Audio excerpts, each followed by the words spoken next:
Once you've decided to install solar at your home and you've selected an installer, how does the installation process work?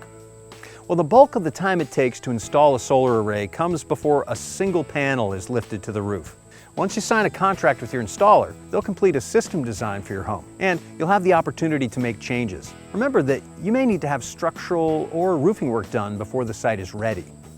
Then the installer applies for approval and permits from the local codes office and utility. This whole process can take weeks or months, depending on your specific circumstances. With permits in hand, they'll schedule the actual installation. This is the fastest part. Weather permitting, the installation should take from 1 to 3 days, depending on the complexity of your system. The racking system is installed, then the panels and wiring, and then the inverter, which converts the direct current power from the panels into alternating current power usable in your home. Finally, the connection to your home and the grid is made, which may include a new meter. This will also include a shutoff between your home and the grid that's necessary to protect utility workers in the event of an outage. The last step before the system can be switched on and start making power is called commissioning.